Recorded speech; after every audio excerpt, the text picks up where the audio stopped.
Hello, this is Mr. Bell with Act 3, Scene 2 of Macbeth. As usual, I'd like to open the two Word documents, as you need to read the scene as you watch it. Then click the first link, here, and watch the scene. It's not a particularly long one. And then do your 20-word summary. If you need some help with doing your summary, there is a summary video you can use here. Okay, you get that done, please pause this, get those jobs done, then get back to me. Right, welcome back. Today we're going to view this lesson through this big question here. How far do you agree that Macbeth and Lady Macbeth switch roles in Act 3, Scene 2? To begin with, let's think about what they were like earlier in the play with the murder of King Duncan. Who was the powerful figure there? Who was the plotter and the organiser? Who drove through this murder? Okay, now we're up to the scene where Banquo is about to be killed. Who's been the plotter, the organiser, the driving force of the murder? Has it changed? Yes, it has. It's changed from Lady Macbeth to Macbeth. But let's focus on how Shakespeare presents this. The scene begins with Lady Macbeth asking, "Is Banquo gone from court?" And then saying, and you can see the orange underlined bits there, "Say to the king I would attend his leisure for a few words." It seems that Lady Macbeth no longer has access to Macbeth. She used to have complete control over him, and now she's got to ask servants to help her get access to him. Furthermore, the uncertainty in her language is shown in the purple box here. Lady Macbeth says, "Naught's had, all's spent, where our desire is got without content. 'Tis safer to be that which we destroy, than by destruction dwell in doubtful joy." Firstly, she's speaking in rhyming couplets. And we've spoken before about rhyming couplets being signs either of evil or possibly of mental instability. In this particular case, I don't think Lady Macbeth has gone mad yet, other than signs of weakness. I think it's more a sign of her just feeling powerless, really, in this situation, and reminiscing on what could have been. It's also interesting how much Shakespeare uses oxymorons or antithesis here. Oxymorons are two opposite words placed together. Antithesis, opposite ideas placed together. So the two of those terms could be used to mean the same thing. She writes, she says, desire without content, safer and destroy, doubtful, joy. This kind of reveals a lot of the contrasts happening within Lady Macbeth's mind. She's achieved everything she wanted to achieve, but no happiness has come as a result of this. In contrast, Macbeth is really certain when he appears, but almost terrifying. He immediately begins with some animal imagery of the snake, you can see in the blue bits there, and states, "We have scotched the snake, not killed it. She'll close and be herself, whilst our poor Malice remains in danger of her former tooth." Meaning, all we've done is burned or harmed the snake clearly being there, something of danger to them, but they haven't killed it yet. To kill it, they need to kill Banquo. Incredible, really, that Macbeth is actually equating Banquo as a snake, when we as the audience know not only that Banquo is a good and honest person, but that Macbeth himself was advised to look like the innocent flower, but be the serpent under it. Macbeth's self-deception, the amount that Macbeth will lie about his own true nature, seems to be incredible here. We also get one of the earlier mentions of the motif of sleep. A motif is a pattern in the language. You have a look in the red box here. "Ere we will eat our meal in fear and sleep in the affliction of these terrible dreams that shake us nightly." And further, and so on and so on. It's references to Macbeth's inability to sleep comfortably while he still has these dangers that he perceives out there that he's got to get rid of. So, animals like the snake associated with evil, and a lack of sleep in Macbeth. Sleep symbolizing peace and contentedness. He will not have peace until all his enemies are destroyed. Is Macbeth completely insane at this moment? Well, there's an indication of it. And this fantastic line here, and this is one of those lines that students just remember. "Oh, full of scorpions is my mind, dear wife." Two animals in the scene so far, A snake and a scorpion. Well, what connects them? Poison. Remember Lady Macbeth earlier on talked about how she will pour the poison into Macbeth's ear. Well, Macbeth's mind is now riddled with poison. He's clearly tortured by everything he's done. Let's look at further moments about Macbeth. Animal imagery continues when he goes on to say, "The bat hath flown, the shard-born beetle, dearest Chuck, the crow." There's an awful lot of animal imagery in here. I'm going to come back to Chuck later on, but if you look at the obvious ones here, bat, associated with evil, beetle, darkness and evil, picking over bodies and things, crow, a classic symbol of death and evil in literature. So the animals that Macbeth's choosing are animals associated with evil, and they're within the semantic field of evil. But if we were to look at the semantic field of evil, we would not stop there. There is so much evil in what Macbeth talks about here. He says, firstly, ere to black Hecate summons. We're going to meet Hecate in a couple of scenes' time. Hecate is the goddess of the witches. Macbeth says, "A deed there shall be done, a deed of dreadful note." There's certainty in Macbeth's voice that something terrible is going to happen. That something terrible, of course, is the murder of Macbeth. Murder of Banquo, sorry. But there's a real certainty. Lady Macbeth doesn't know it because Macbeth keeps it ambiguous. He doesn't say, "I'm going to kill Banquo." He says, "There shall be done a deed of dreadful note." So Lady Macbeth asks, "What's to be done?" And Macbeth doesn't tell her. He says, "Be innocent of the knowledge, dearest Chuck, till thou applaud the deed." Let's look at some more evil and darkness. I'm going to come back to evil first. Red box at the bottom. Macbeth states, "While night's black agents to their praise do rouse," night's black agents, servants of the devil.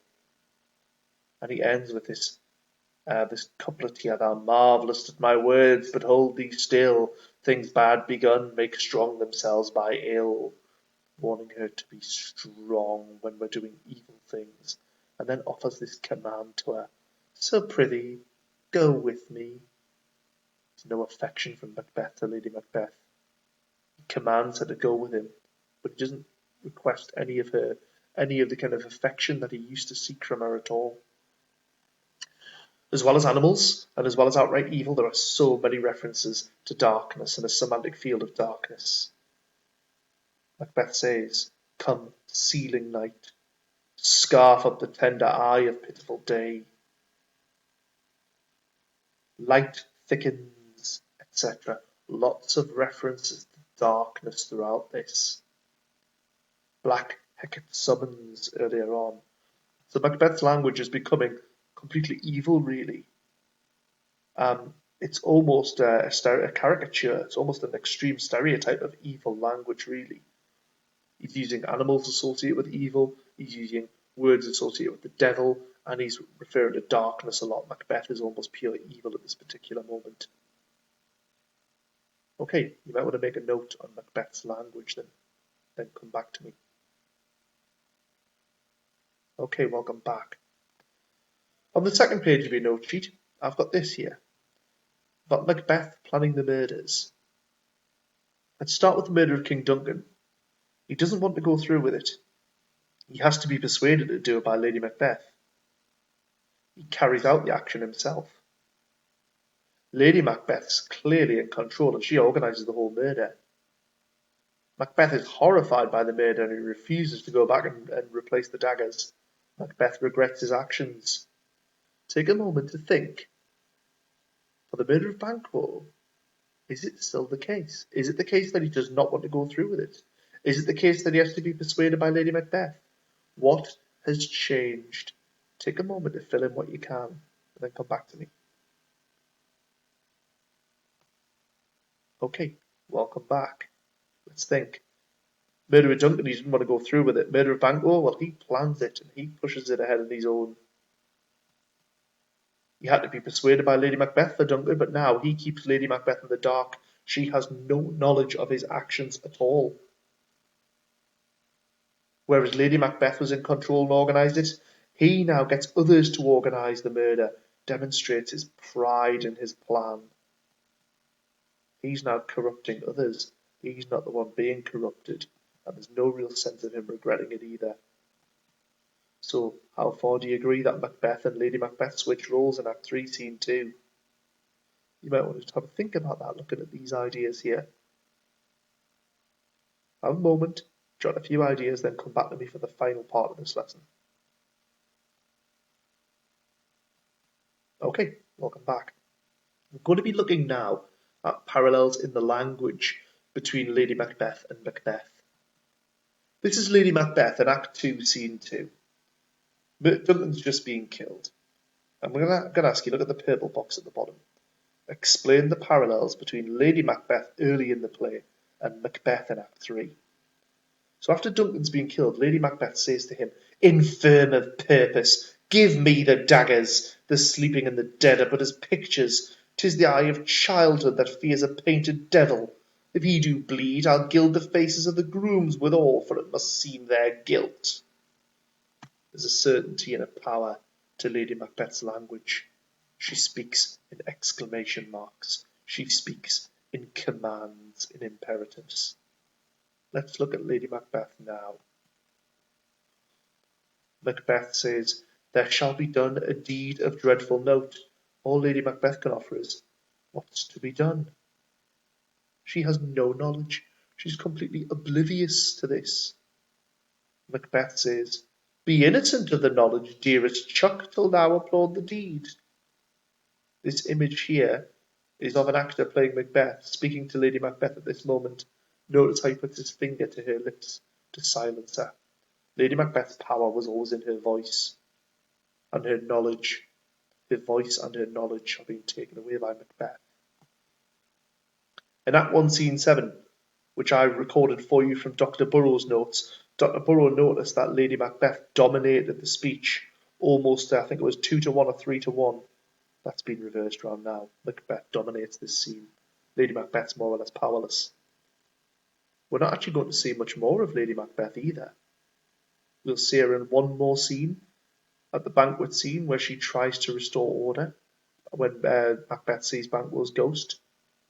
And then we'll see her mad and ready to die, and that's pretty much it. But this, for me, is the most interesting parallel. And for those of you stuck in this mindset of Lady Macbeth's the villain, well, look at this. On the left, top left, this is Lady Macbeth, the first scene we meet her, Act 1, Scene 5. And she says, when she's summoning the spirits, "Come, thick night, and pall thee in the dunnest smoke of hell." Let's look at Macbeth in this scene that we've just studied, Act 3, Scene 2. Lady Macbeth said, "Come, thick night." Look what Macbeth says, "Come, sealing night." Lady Macbeth, "Come, thick night, and pall thee in the dunnest smoke of hell." Macbeth, "Come, sealing night, scarf up the tender eye of pitiful day." Okay. Macbeth is almost using the same language as Lady Macbeth. This is a parallel. And the same language is being used, a similar language is being used, but by a different character, showing us that it's no longer Lady Macbeth who has this evil power. It's now Macbeth. And I wonder whether Lady Macbeth ever had the power at all, or she just requested it, because Macbeth seems to really embrace evil all the more. Okay, so our final thoughts then. How far do you agree that Macbeth and Lady Macbeth switch roles in Act 3, Scene 2? It's a great scene to learn, full of such rich language. Hope you found this useful. As always, send your notes to your teacher. That's everything. We'll see you next time for Banquo Getting Killed.